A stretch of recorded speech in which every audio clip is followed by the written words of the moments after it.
UNLV Microcertificate Economics.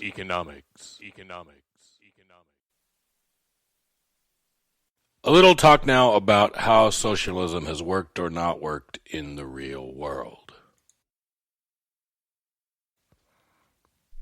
We had two large countries that had socialist or communist governments, and again, we don't need to get caught up into the terminology. We had a number of smaller countries from Vietnam to Cuba that also had those kind of governments. And the question is, do we think those governments worked? And the answer from most economists is no, that those governments were ineffective, and in fact, almost all of those countries have switched to some form of mixed capitalist system. Socialist economies by nature what we call command economies. Workers and consumers in those economies had little choice. What happened in those economies happened by order, by decision from the top down. So it happened by command. People were commanded to do things. And yes, that's kind of like a class you take, because most of what happens in class happens because I tell you that that's the way it's going to happen. Socialism requires what we call planning. In socialism, we don't leave it to the business to decide how much stuff it needs to make. We tell the business how much stuff it needs to make. We tell the business, you're getting these workers and these raw materials, and from those you have to make these things. There's people sitting up at the top in their little cubicle, and in Russia there was an organization called Gosplan, G-O-S-P-L-A-N, and they planned out the whole economy. If we need to make this many cars, we need to have steel and iron and rubber and plastic, and they would take the final product, the car, figure out how many they needed, work backwards to figure out how much steel and where the steel would come from and how many workers you needed to make that steel. This is a very complex process that's not likely to work very well. Kind of in between socialism and capitalism is fascism. Remember that Nazi stands for National Socialist, so it's a combination of nationalism and socialism. It's fascism. In fascism, you still have private ownership of the capital. So you have privately owned businesses, but in a sense, the government tells them what to do. Fascism is this it's tying together a bunch of things, like a bunch of sticks that are tied together. So the businesses, instead of deciding on their own what they're going to do, the government decides what they're going to do, but it's still owned and operated by an individual who can still make money off it. So Nazi Germany, Italy during World War II, Japan during World War II were fascist economies where the government is making the essential decisions at the top, but people still own the factories. And some economists regard fascist economies as being very efficient, but none of those countries as being exactly free or places that you'd want to be particularly. And, of course, brutal in a lot of ways. I put a Volkswagen up here because what happens in Germany, for example, is that Adolf Hitler wants there to be cars that the average German-built cars, that the average German person can buy. So he goes to Mr. Porsche and says, I want you to build a car. You need to build a car for the common folk, a Volkswagen.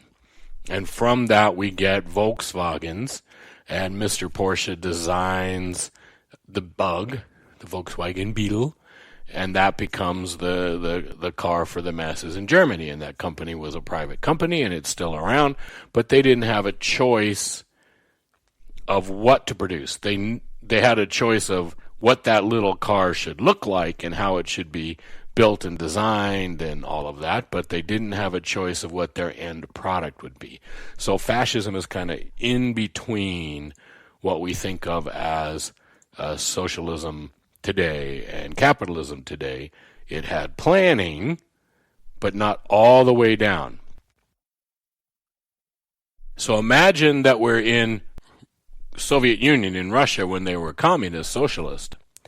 Somebody at the top had to figure out how many nails needed to be produced every year and what sizes of nails needed to be produced. You can't just say to a factory, make a whole bunch of nails, because they'll make little tiny nails just to get to their number quota. If you say to a factory, make 1 million pounds of nails, they're going to make really big nails, because that's the easiest way to make 1 million pounds of nails. What happens is this question again of incentives. The factory's incentive is to do as little as possible to make their requirements happen, and so the government has to make those requirements very specific, and the more specific the government makes them, then the more likely it is that they make a mistake in what they ask you to produce, and the whole system becomes far too complex and far too prone to errors. The same thing applies to the people who live in these economies. So in China or Soviet Union, when they were communist, the government basically was taking every child as they grew up and deciding what that child was going to be when they grew up. So rather than me saying, hey, I want to be an economist, they might have decided that I should be a mathematician or who knows. They decided whether you would go to school. They decided for how long you would go to school. They decided what you would get trained in. If they decided you were going to be a plumber, you were going to be a plumber. The system created no incentives for individuals. In fact, it's creating bad incentives for individuals. In these systems, the government also has to set prices. So what the government's going to do all the time is set prices low. The government's going to want to be able to say, look, prices are really low in our economy. Isn't that great? But what happens when prices are low? When prices are below what we would consider to be equilibrium? Well, when prices are really low, consumers are going to want to buy more than businesses have available to sell, and every product is always going to be in what we call a shortage. There's not going to be enough of any product because the prices are too low. If you look at the way the Soviet Union ran, you'll see that there were lines everywhere. Anything you wanted to do, any economic activity you want to participate in, go to a restaurant, go to a store, go wherever, you would have to stand in line, and that's because the prices are too low. So again, if prices are too low, we get what's called a shortage, and we end up with lines. If prices are too high, we get a surplus. Stuff sits in the store shelves and nobody buys it. But a socialist economy, a government-run economy, is not going to do that because they don't want that appearance. So prices are always going to be too low, and everybody's always going to have to stand in line. So let's compare this a little bit to capitalist strengths. Again, we just talked about incentives. The Karl Marxian view is from each according to his ability, to each according to his need. So you get enough from society to live and function, but you're supposed to work at your best. Well, why would you do that? What incentive do you have? If you get the same pay, regardless of whether you work hard and try your best or whether you sit around and do nothing and just barely manage to do enough to keep your job, which choice are you going to choose? If you're not sure, think about Department of Motor Vehicles. You've been to DMV, maybe? And you know that you go in there and you can wait hours and hours sometimes. No capitalist business could possibly function like that. But DMV does. You have a government entity. You have essentially a socialist entity. And the workers at DMV get paid the same whether they get everybody in and out in 5 minutes or they get everybody in and out in 5 hours. There are political reasons why governments try to speed up what happens at DMV, but there's no incentive for the workers to do it. In a system without positive incentives, why would you write a song? Some people will write songs because it's a way to express themselves and it's fun and everything else.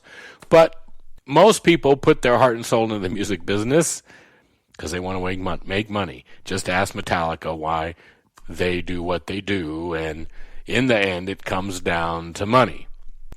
Why would you invent the Iron Man suit and become a big capitalist if it pays the same as somebody who works 8 hours a day and goes home? You're not. The reason that you try to become something special is because there's an incentive. There's some reward for that other than just your own personal gain. So some people are still going to do what they do for personal reasons. We don't think that socialism is summer. We think it's winter. Socialism has what we call perverse incentives. It means that the incentives push us away from efficiency, push us away from the economy doing what it's supposed to do. Socialist systems tend to not be innovative. The Russians were infamous for stealing intellectual property because they couldn't really innovate. They had trouble getting people to innovate. China has this huge record of stealing intellectual property. The innovation comes from the capitalist side of the house, not the socialist side of the house. And then for you as an individual, there are few opportunities. How do you get what you want to be if the government tells you what your education is, what your job is, what your training is? The government is telling you how you're going to live your life, even where you're going to live.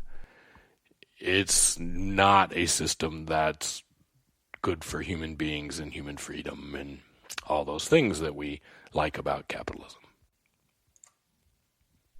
Which again does not mean that capitalism has all the answers or that our economist thinks that capitalism has all the answers. Every country in the world is some kind of mixed system. We're all in a blender, and it's a question of how much is capitalism and how much is socialism. Even in the old Soviet Union, farmers were allowed to grow crops on small plots of land and then get on the train and take their products into the city and sell them. So the only way that Moscow actually got fed when Russia was communist was for a little bit of capitalism to operate inside of the socialism. And at the same time, there are things that capitalism doesn't do well and countries have provided socialism. So most of the world, developed world, Western Europe, Australia, Japan, Canada, they have socialized medicine for everybody. In the United States, we don't. But, so in England, they have the National Health Service. It provides medicine for everyone.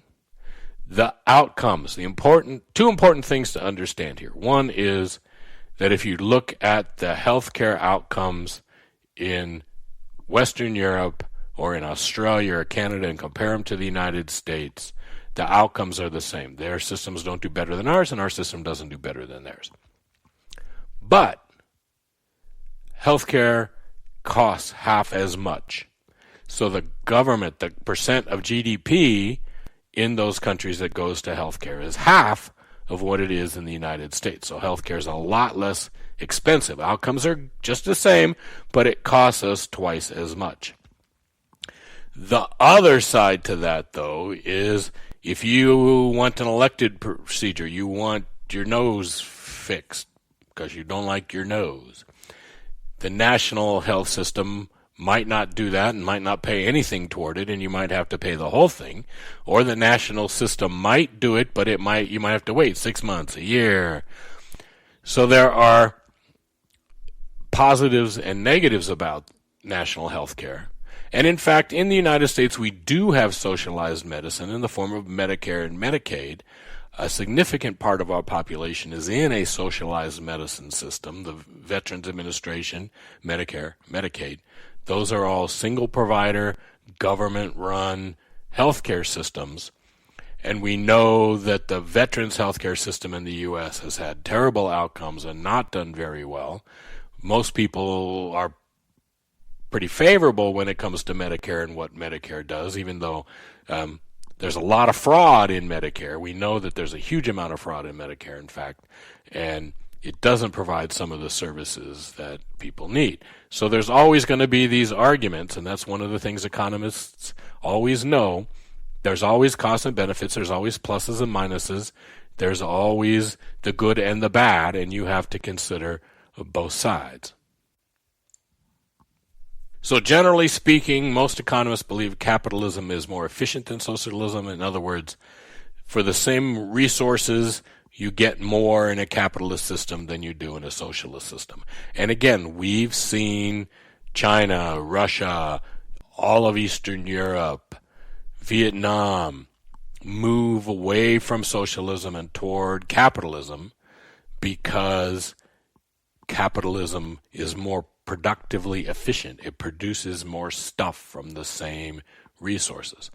But we're well aware that there are flaws in capitalism, and we're debating, and there's still, the guy up at the top there, Milton Friedman, is a champion of free markets, and the guy, little Karl Marx there, has told us lessons about why those markets might not work right. We have to look at where capitalism works, doesn't work, and how we play with that. Remember, as we talk about this, because this is a class on the Constitution, the Constitution is built on a philosophy of individual rights. That's the foundation of the Constitution. Life, liberty, and property, protecting the people from the government. It doesn't say capitalism anywhere in the Constitution, but the Constitution is not about a socialist system where the government tells you what to do. The Founding Fathers pretty universally believed that the government was potentially a problem more than it was potentially a solution, that there were certain things that the government would help with. But most of the time, the government needed to stay away from people, and we needed to make sure that we didn't get tyranny instead of liberty. So we'll talk about that in different